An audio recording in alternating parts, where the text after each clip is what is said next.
미국의 연준이 기준금리를 낮추면 금리가 당장이라도 낮아질 거라고 우리가 생각을 해왔죠.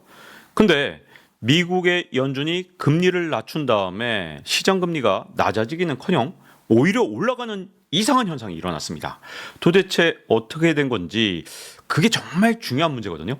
자, 9월 18일 날 분명히 연준이 0.5%포인트 기준금리를 인하했습니다. 근데 지금 금리가 얼마냐? 제가 이 그래프를 만들 때까지만 해도 4.095%였는데 지금은 4.075%더라고요. 자, 기준금리를 인하한 9월 18일에 미국의 10년물 국채금리는 3.68이었습니다. 근데 이거보다 당연히 내려갈 거라고 생각했던 분들이 정말 많을 거예요. 의외로 이 그래프를 보시면 계속 올라갔죠? 어디까지 갔냐? 지금 4.075%.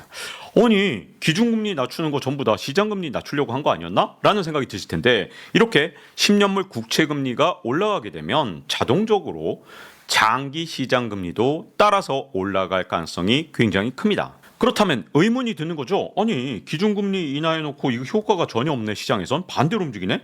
도대체 어떤 일이 일어난 것이냐? 이게 정말 중요한데요. 사실 제가 2022년 말에 쓴 책에 금리가 생각보다 잘 안 내려가는 상황, 그래서 중금리 시대가 될 것이다, 이렇게 책에다 써놨습니다. 앞으로 초저금리로 돌아갈 가능성은 높지가 않다는 그런 얘기를 했었는데요. 근데 그때 당시만 해도 굉장히 외로웠거든요. 그런 주장하는 사람이 거의 없었기 때문에 책 써놓고 저랑 같은 주장을 하는 사람 찾기가 정말 힘들었습니다. 근데 최근 들어서 저랑 비슷한 주장을 하는 사람들이 자꾸만 눈에 띄거든요. 자, 원조 채권왕 빌 그로스가 원조 채권왕입니다. 아주 유명한 사람이죠. 자, 신채권왕, 이 사람이 제프리 건들락입니다. 이 둘 다 이 채권왕으로 유명한 이유가 뭐냐? 채권 투자에서 항상 돈을 많이 벌었어요. 채권 투자로 돈을 많이 벌려면 그동안 금리 예측이 정확했다, 꽤 비교적 잘 맞았다, 이런 뜻이 되죠. 자, 그런 사람들이 최근에 어떤 말을 하고 있느냐? 빌 그로스는 사실은 작년 말부터 계속 이런 말을 합니다. 투자자들한테 뭐라 그러냐? 채권 펀드를 피해라. 아니, 이분 그동안 채권으로 계속해서 돈 벌던 분인데 채권 투자하지 말라고 경고를 하고 있습니다. 그리고 제프리 건들락은 9월까지도 국채 사라, 경기 침체 온다, 이렇게 주장하더니 10월 달에 갑자기 말을 바꿔서 채권 투자 포기했다, 차라리 금을 사라, 이런 얘기를 하고 있습니다. 그동안 계속 국채 투자라고 하더니 갑자기 10월 달에 말을 바꿔서 저도 좀 깜짝 놀랐는데, 사실 이분들보다 더 중요한 사람이 있어요. 투자에 그동안 가장 좋은 성적을 거뒀던 사람이 있습니다. 그게 누구냐면요, 바로 불패 투자왕 드러켄 밀러죠. 뭐 레이 달리온이 뭐 온갖 사람들이 다 있지만 이런 사람들도 투자에서 실패한 적 정말 많아요. 그런데 드러켄 밀러는 정말 불패 투자왕 그 자체입니다. 이 사람이 투자 성공률이 진짜 높은 사람이거든요. 자, 그런데 스탠리 드러켄 밀러가 최근에 어떤 얘기를 했느냐? 미국 국채를 공매도했다. 야, 이분이 공매도하면 진짜 무서운데, 이 공매도의 제왕 같은 사람이거든요. 그리고 또 어떤 말을 했냐? 중국에는 투자하지 않을 것이라고 밝혔다, 이런 말을 했죠. 제가 지식 한방에서 전에 한번 말씀드린 적이 있습니다.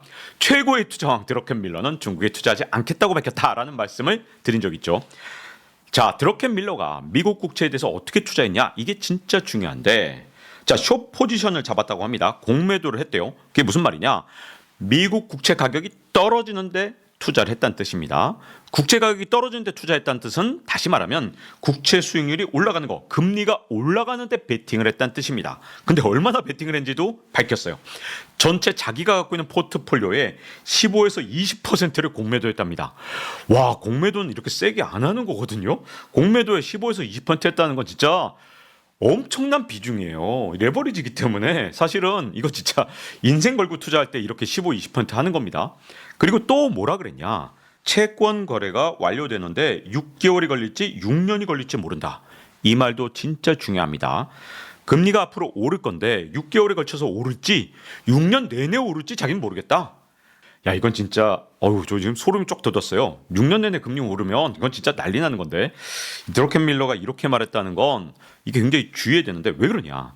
드러켄 밀러, 이 사람이 정말 대단한 사람인 게 1988년 이 조지 소로스 퀀텀 펀드에서 일을 시작했거든요. 근데 여러분, 조지 소로스 하면 뭘로 유명하죠? 영국 파운드와 공매도에 성공해서 영국을 무너뜨린 남자. 소로스를 뭐라 그러냐? 국가를 굴복시킨 사나이 이렇게 부르지만 진짜 이 공매도의 주역은 누구였냐? 드러켄 밀러입니다. 1992년에 소로스한테 이런 투자를 하자고 제안했던 장본인은 드러켄 밀러입니다. 그리고 또 대단한 게 뭐냐? 이제 소로스하고 독립해서 자기만의 펀드를 운영하면서 어떤 기록을 세웠느냐? 30년 동안 평균 수익률이 30.4%입니다. 이게 얼마나 높은 거냐? 워렌 버핏이 50년 동안 수익률이 21%거든요. 근데 이분은 30.4%예요. 그리고 더 놀라운 거, 워렌 버핏은 원래 그냥 시장에 묻어두는 스타일이라서 경제 위기가 오면 그 해에는 손실을 기록합니다. 근데 이분은 단 한 번도, 단 한 해도 손실을 본 적이 없습니다. 그러니 투자의 전설일 수밖에 없는 거죠. 그리고 아주 특이한 거, 제가 이제 뭐 경제 전망 같은 걸 얘기하면 항상 이렇게 댓글이 달려요. 거시경제 볼 필요 없다. 시장 전망 볼 필요 없다. 내가 좋은 주식 사서 계속 갖고 있으면 된다. 이렇게 투자를 해야 된다라는 주장이 정말 많은데요. 이분은 그 정반대입니다. 매크로 투자 기법을 사용합니다. 그래서 경기 전망을 토대로 투자를 하기 때문에 탑 다운 방식의 투자라고 하죠. 그래서 경제 전망을 항상 보면서 투자하는 그런 분입니다. 그런 분이 지금 미국 국채에 대해서 숏배팅, 즉 미국 국채가 하락한다, 즉 금리가 더 많이 오를 것이다. 여기에 자기의 포트폴리오에서 15에서 20%를 투자했다는 것은 사실 레버리지 정도로 생각하면 100% 투자했다도 과언이 아니거든요. 도대체 왜 이렇게 투자했느냐? 이분이 투자한 그 배경을 정확하게 살펴볼 필요가 있는데요. 뭐라고 말을 했느냐? 최근에 미국 금리가 너무나도 이상하게 움직이고 있잖아요. 기준금리는 분명히 0.5라고 빅컷을 했는데, 근데 웬걸 지금 현재 10년물 장기국채 금리는 꽤 많이 올랐죠. 거의 0.3%포인트 올랐단 말이에요. 자, 이렇게 많이 오르다 보니까 이게 도대체 왜 이렇게 오르지? 기준금리 낮췄는데 왜 이러는 거야? 여기에 대해서 우리나라의 뭐 예를 들어 증권 전문가 또는 경제지들은 한결같이 같은 말을 합니다. 미국 경기가 너무 좋아서 장기물이 올랐다. 이렇게 얘기를 하는데 드러켄 밀러는 뭐라고 말했냐? 이분들 생각하고 좀 다르더라고요. 인플레이션이 다시 살아날 것 같다. 그래서 장기 국채 금리가 오를 거에 자기는 베팅을 했다. 이렇게 말을 하고 있고요. 그리고 대선 이후에 누가 되든지 국채 발행은 증가할 것이다.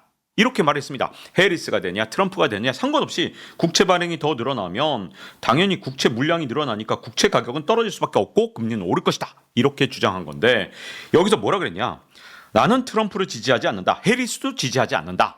근데 이번 대선에선 트럼프가 될 것 같고 그러면 국채는 해리스보다 트럼프가 더 많이 발행하게 될 것이다. 이렇게 보고 있는 것으로 설명했습니다. 드러켄 밀러는 이렇게 간단한 문장밖에 말을 하지 않았지만 저도 2022년 말에 앞으로 중금리 시대가 올 것이다 라고 책을 썼던 사람으로서 제가 조금 더 해석을 해보겠습니다. 앞으로 미국 국채는 눈덩이처럼 불어날 가능성이 너무 큽니다. 그래서 국채를 더욱더 발행을 많이 하게 되고 그렇게 되면 당연히 국채 가격이 떨어지고 금리는 올라가게 되는 그런 악순환에 빠질 수밖에 없는데 가장 큰 문제는 바로 이겁니다. 자, 여기서 글씨가 잘 보이실지 모르겠는데 자, 여기 연한 색깔 이게 뭐냐면 이제부터 순이자 지급 때문에 늘어나게 되는 새로운 국채 발행이에요. 다시 말하면 이자를 지급하기 위해서 미국 정부가 끊임없이 국채를 더 발행하는 상황, 악순환이 만들어지면서 스노우볼 이펙트가 일어난다면서 누가 말했냐? 미 의회 예산처가 말했습니다. 스노우볼 이펙트가 생기기 시작한 해는 바로 2024년이다.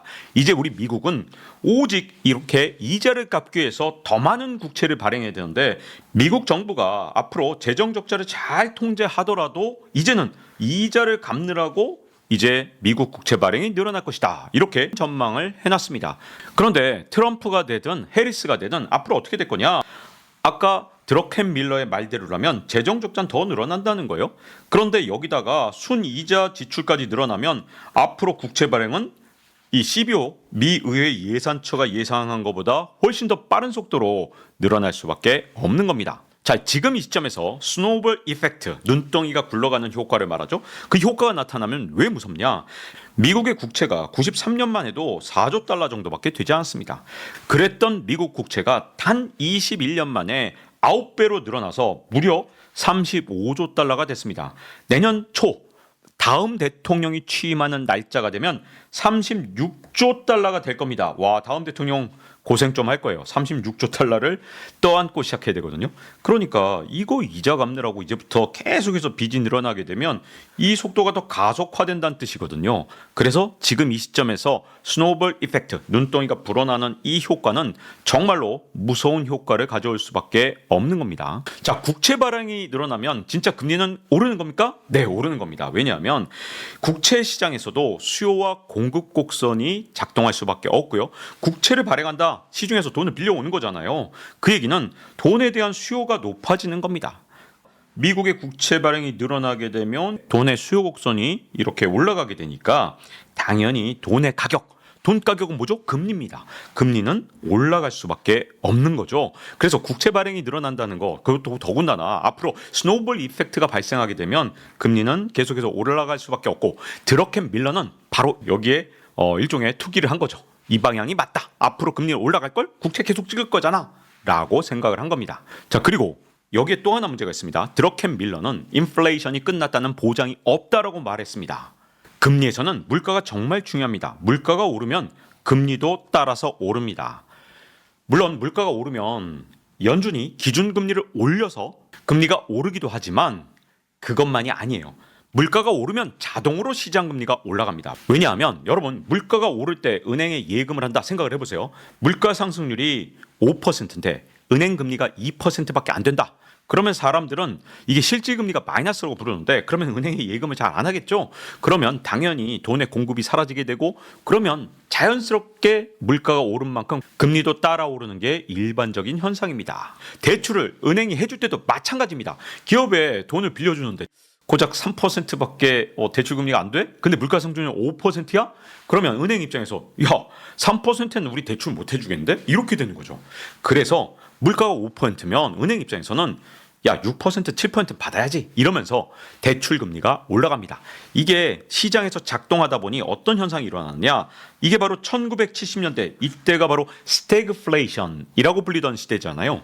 그때 자, 여기서 인플레이션율은 빨간색이고요. 그리고 이 파란색이 10년물 국채금리인데, 잘 보시면 이 그래프가 같은 방향으로 움직이는 걸 확인하실 수 있습니다. 이렇게 물가가 오르면 연준이 기준금리를 올리지 않는다 하더라도 시장금리가 물가를 반영해서 함께 오르게 됩니다. 자, 근데 이상한 점이 있죠. 아니, 분명히 언론에서 볼 때 인플레 끝났다고 봤거든요. 근데 드러켄 밀러는 인플레 아직 끝난 거 아니다. 그런 확정적 증거가 없다. 왜 이런 이상한 소리 하는 거지? 라고 생각하신 분도 계실 겁니다.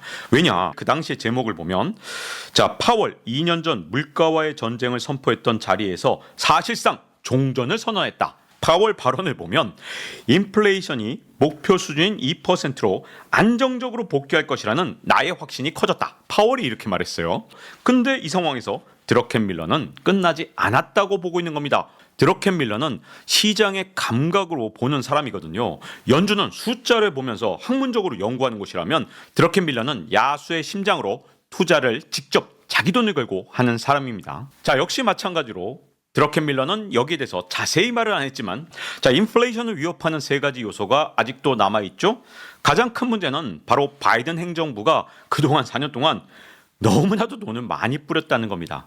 진짜 재정정책을 융단 폭격처럼 뿌리는 바람에 돈을 시중에 너무 많이 풀었어요. 자, 미국 정부의 재정 지출을 보세요. 저는 2020년에 돈을 이렇게 많이 쓴 거 이해합니다. 저는 21년까지도 이해해요. 왜냐하면 코로나 때문에 미국 경제가 정말로 어려웠기 때문에 돈을 이렇게 많이 뿌리는 거 이해하는데, 자, 이때 세수는 너무 부족했죠. 이게 세수입니다. 세수 이렇게 부족한데 세출은 어마어마하게 하니까 이때 재정 적자가 어마어마하게 크게 나온 겁니다. 그렇게 재정 적자를 봤으면 그 다음부터 건전 재정을 회복하기 위해서 세출은 좀 줄이고 그 다음에 세입은 좀 늘렸어야겠죠. 22년 한 해는 그렇게 했어요. 근데 바이든 행정부에서 23년, 24년 가면서 점점 세출을 엄청나게 늘립니다. 특히 24년 보세요. 아니, 코로나 때 저리 가라요. 자, 코로나 때 갑자기 급격하게 늘어났는데 코로나 때 늘어난 것보다 더 많은 수준의 재정 지출을 했습니다. 왜 그러냐? 대통령에 다시 재선에 당선되려면, 여러분 제가 몇 번을 강조해서 잘 아시죠?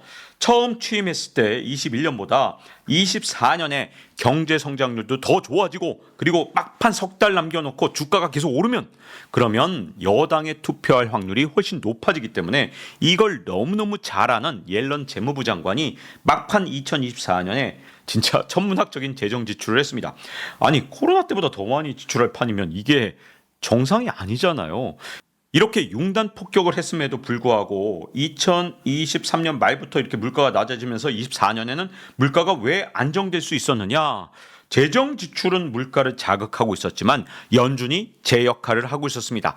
파월이 긴축 정책을 아주 세게 쓰면서 이걸로 돈을 다 빨아들였거든요. 그래서 이렇게 많이 풀린 재정 지출로 인한 인플레이션 성향을 다행히 연준에서 계속 돈을 흡수해주면서 인플레이션을 막아왔던 겁니다.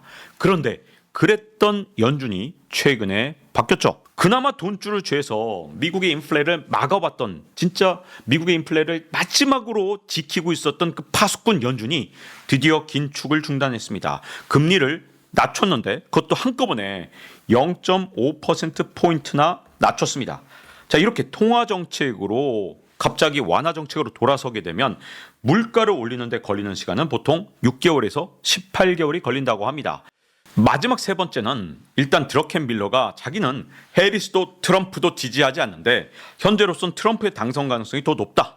근데 문제는 트럼프 같은 경우는 관세와 재정 지출 확대와 이런 것들은 전부 다 인플레를 촉발할 수 있는 정책이거든요. 이 세 번째까지 본다면 당연히 드러켄밀러가 왜 앞으로 금리 상승에 베팅을 했느냐가 설명이 되지 않느냐 이런 생각이 들고요. 그래서 앞으로 미국 국채에 투자를 하더라도 이게 안전자산이라고 100% 믿는 건 좀 위험합니다. 그리고 듀레이션이 긴 거에만 투자하시는 분들이 가끔 있어요. 무조건 금리가 내려갈 것이다. 너무 확신하시는 분들이 계셔서 심지어 뭐 2배나 3배 레버리지 상품에 투자하시는 분들도 계신데 저는 장기 국채 금리가 앞으로 엄청 요동칠 거라고 보고요. 무조건 내려간다고 보기에는 너무나도 많은 위험 요소들이 있다고 생각합니다. 그래서 조금 더 리스크를 분산할 필요가 있다고 생각됩니다. 왜냐하면 미국 국채가 예전만큼 완벽한 완전 자산이 아닙니다. 특히 장기 국채는 그렇다는 겁니다. 단기 국채는 물론 아직도 굉장히 안전한 자산이죠. 미국이 망하면 다른 나라들은 어떤 상황일까요? 그러니 미국 국채보다 안전한 자산은 정말 찾기 힘들 겁니다. 근데 장기 국채는 금리가 오르면 국채 가격이 떨어지니까 이게 문제인 거고요. 단기 국채는 그런 문제점에서 상당히 자유로우니까 잘 보시면 워렌 버핏이 이 많은 주식을 팔았잖아요. 그리고 나서 이 현금을 뭘로 들고 있느냐? 단기 국채로 주로 들고 있습니다. 물론 저도 금리가 만약에 드러켄밀러의 예상대로 계속 올라가는 상황이 생긴다. 그러면 지금 빚을 진 많은 분들이 고통받을 수 있기 때문에 뭐 그런 일이 안 일어났으면 좋겠지만 어쨌든 현장에서 실전 투자 경험으로 진짜 30년 동안 엄청난 기록을 세운 사람이 지금 현재 금리 상승에 자기 포트폴리오에 15에서 20%를 투자했다? 그것도 분명히 레버리일 텐데 어마어마한 투자를 했다는 것은 분명히 한 번쯤은 참고해 둘 필요가 있을 것 같습니다. 자, 이제 박종훈의 지식한방 마칠 시간이 됐습니다. 다음 시간에 뵙겠습니다.